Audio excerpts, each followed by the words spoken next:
2026년 5월 19일 화요일 광야의 묵상입니다. 오늘 우리에게 주시는 살아의 광석이는 하나님의 말씀은 창세기 44장 1절로 17절 말씀입니다. 요셉이 그의 집 청지기에게 명하여 이르되 양식을 각자의 자루에 운반할 수 있을 만큼 채우고 각자의 돈을 그 자루에 넣고 또 내 잔 곧 은잔을 그 청년의 자루 아귀에 넣고 그 양식값 돈도 함께 넣으라 하매 그가 요셉의 명령대로 하고 아침이 밝을 때 사람들과 그들의 나귀들을 보내니라. 그들이 성읍에서 나가 멀리 가기 전에 요셉이 청지기에게 이르되 일어나 그 사람들의 뒤를 따라가서 그들에게 이르기를 너희가 어찌하여 손을 악으로 갚느냐? 이것은 내 주인이 가지고 마시며 늘 점치는 데 쓴 것이 아니냐? 너희가 이같이 하니 악하도다 하라. 청지기가 그들에게 따라가서 그대로 말하니 그들이 그에게 대답하되 내 주여 어찌 이렇게 말씀하시나이까? 당신의 종들이 이런 일은 결단코 아니하나이다. 우리 자루에 있던 돈도 우리가 가나안 땅에서부터 당신에게로 가져왔거늘 우리가 어찌 당신의 주인의 집에서 은금을 도둑질하리이까? 당신의 종들 중 누구에게서 발견되든지 그는 죽을 것이요 우리는 내 주의 종들이 되리이다. 그가 이르되 그러면 너의 말과 같이 하리라.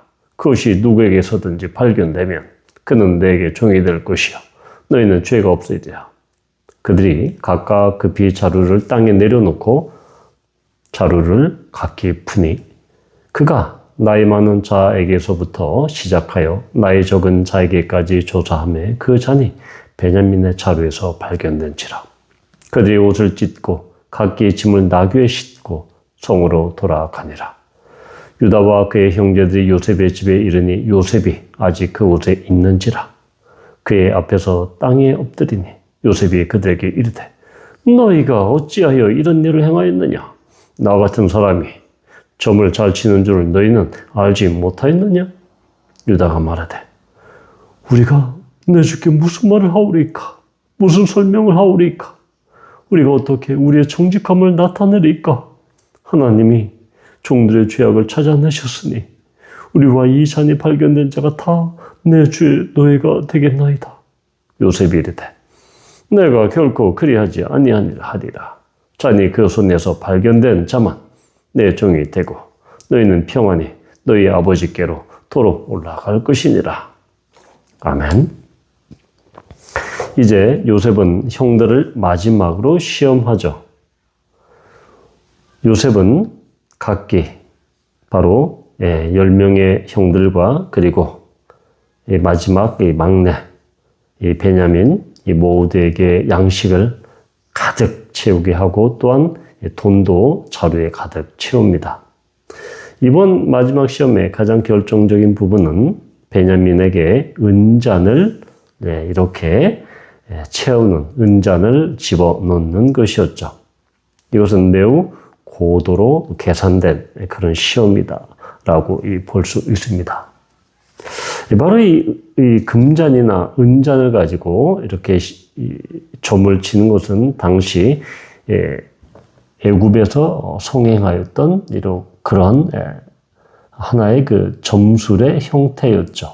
그러니까 이 물이나 그런 액체가 담긴 이 잔에 그 잔에다가 바로 기름이나 피 같은 것을 떨어뜨리고 그것이 어떻게 퍼지는지 그 모양을 판별하고 또한 그 잔에 비친 모습들을 판별하면서 그것으로 점을 치는 것.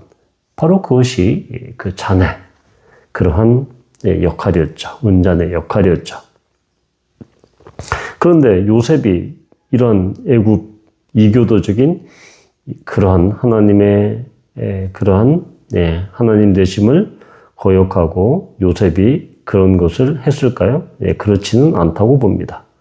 왜냐하면 그렇게 하기 위한 그 목적, 즉 15절에 보면 요셉이 다시 되돌아온 그 형제들에게 뭐라고 이야기합니까? 나 같은 사람이 점을 잘 치는 줄을 너희는 알지 못했느냐?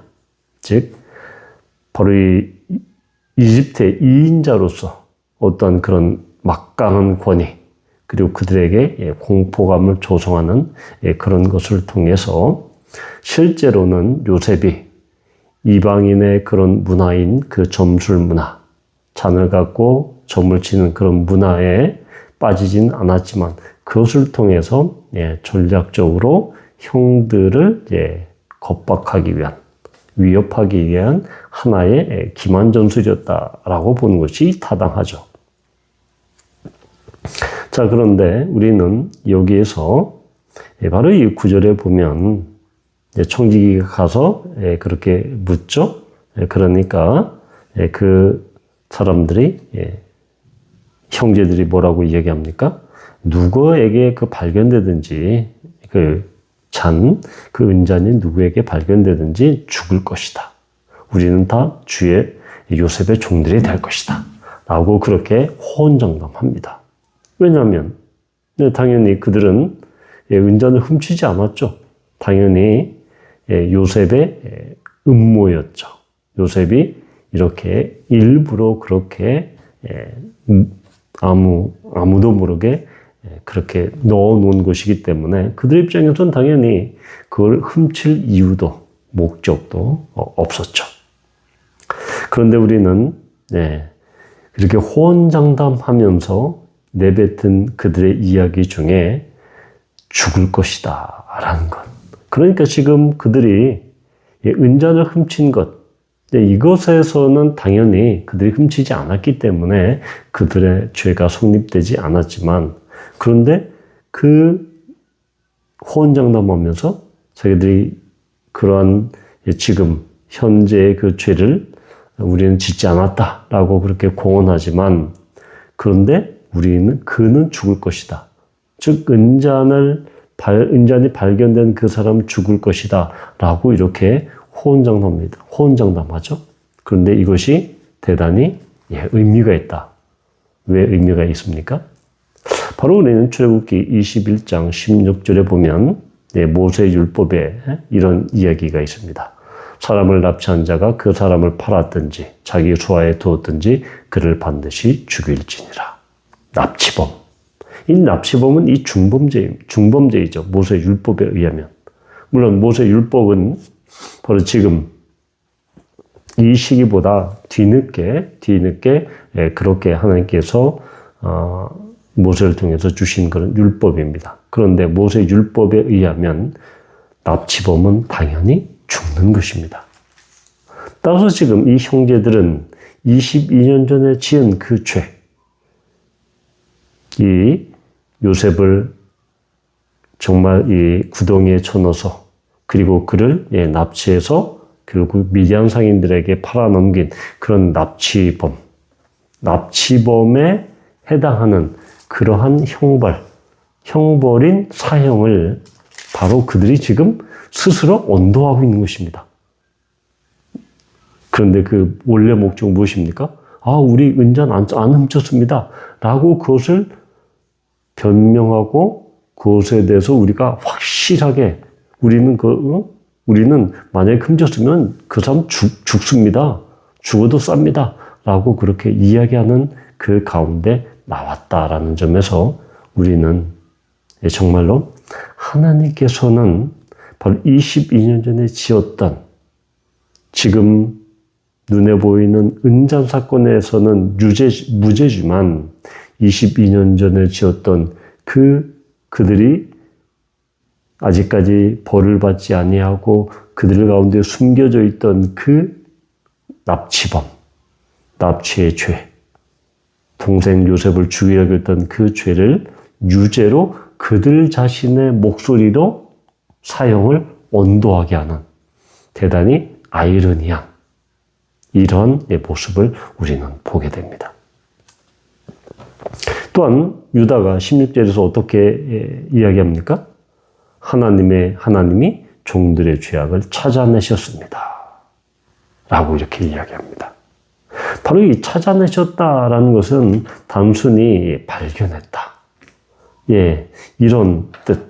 이런 뜻을 넘어서 하나님께서 정말로 감찰하시는, 살피시는 하나님의 눈이 인간의 어떤 숨겨둔 죄악, 숨겨둔 이 죄악을 정확하게 이 타격해서 수색해서 만천하에 폭로하시는 그런 의미가 바로 찾아내셨다라는 것입니다. 지금 유다는 그런 하나님의 감찰하시는 그 눈, 22년 전에 그들 가운데, 마음 가운데 있었지만은 바로 하나님께서는 그들의 감춰진 죄악을 완전히 드러내셔서 그래서 유다의 입을 통해서 하나님께서 우리들의 죄악을 찾아내셨습니다. 라고 항복하는 거죠, 이제. 유다는 이 선언을 통해서 하나님께서 우리의 죄악을 모두 다 드러내셨습니다. 그러니 하나님, 이제 우리는 하나님 앞에 항복합니다. 라는 그런 이야기를 우리는 유다의 이야기를 통해서 발견하게 되는 것입니다. 바로 우리는 어찌 보면 이 요셉의 형들처럼 자기 의에 충만해서 이렇게 아니 어떻게 우리가 도둑질하겠습니까? 우리는 도둑질 안 합니다. 우리는 정말 확고합니다. 우리는 결백합니다. 우리는 아무 죄가 없습니다. 라고 이렇게 당당하게 정정당당하게 이렇게 항변하죠. 그런데 어떻습니까? 결국은 하나님께서는 그들의 22년 전의 그 본질적인 죄, 모세의 율법에 의하면 사형인 그 죄를 명백하게 드러내십니다. 바로 이러한 분이 하나님이십니다. 우리들의 얄팍한 죄, 우리들의 어떤 이 당당한 우리 자신의 자기의 이것을 완전히 붕괴시켜버리고 바로 하나님 앞에서 온전하게 하나님 앞에서 우리는 어떠한 죄악도 근원적인 죄악도 숨길 수 없는 그런 상태로 하나님 앞에 서게 된다라는 것입니다. 따라서 이것은 단순히 요셉의 이 형들의 알량한 그런 자존심 아니면 알량한 자기 의가 아니라 그것조차도 하나님께서는 무너뜨리심으로 말미암아 근원적인 죄악을 드러내심으로 바로 그것을 이제 드러내셨으니 해결하시는, 앞으로 이제 해결하시죠. 당연히 그렇게 해결하시는 하나님의 모습을 보게 됩니다. 우리는 때로는 하나님 앞에, 사람들 앞에 그렇게 드러내지 않고 꽁꽁 숨겨놓은 그런 죄악이 있을 수 있습니다. 그러나 하나님께서는 그것을 드러내시고 또는 그것을 해결해 주심으로 말미암아 온전히 우리의 덮어둔 그런 과거의 죄악과 그러한 우리의 허물, 이것을 하나님 앞에서 정직하게 대면하게 하십니다. 그러면서 그렇게 대면하게 하심으로 말미암아 우리에게는 하나님의 그런 정말 칼처럼 찌르는 아픔이 있지만 그것을 통해서 결국은 다시 영적으로 회복하는 그 지점이 바로 회복의 출발점입니다. 유다가 하나님이 종들의 죄악을 찾아내셨습니다. 이제 항복합니다. 이제 우리는 더 이상 감출 곳이 없습니다. 라고 선언하는 것이 바로 영적 회복의 출발점이었던 것처럼 하나님 앞에서 주님, 저는 주님 앞에 더 이상 감출 곳이 없습니다. 주님, 이제 저를 회복시켜 주십시오. 라고 기도할 수 있다는 것입니다.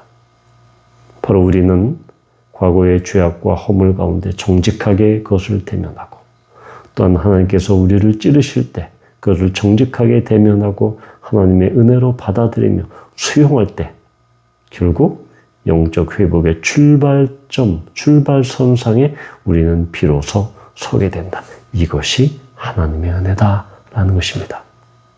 바라기는 이러한 하나님의 놀라운 회복의 은혜, 우리를 찌름으로 말미암아 우리가 우리 자신의 죄악과 허물과 온전히 대면함으로 말미암아 그것이 이제는 해결될 것이고 그것이 이제는 하나님의 은혜로 해결될 것임을 풀릴 것임을 또한 우리는 믿음으로 말미암아 그런 영적인 회복의 출발점에 서 있는 우리 모두가 되기를 주님의 이름으로 축원합니다.